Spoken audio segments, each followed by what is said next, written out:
ఈ రోజే డౌన్లోడ్ చేయండి. మీ ఫేవరెట్ షోస్ చూడండి.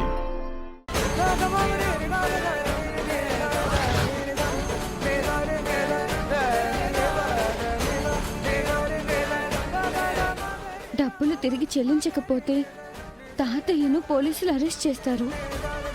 అలా జరిగితే గనక నానమ్మ తట్టుకోలేదు.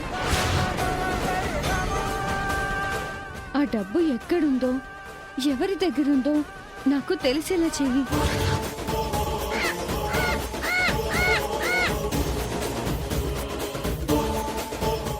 అమ్మా, చిలకమ్మ నాకు దారిని చూపించబోతుంది.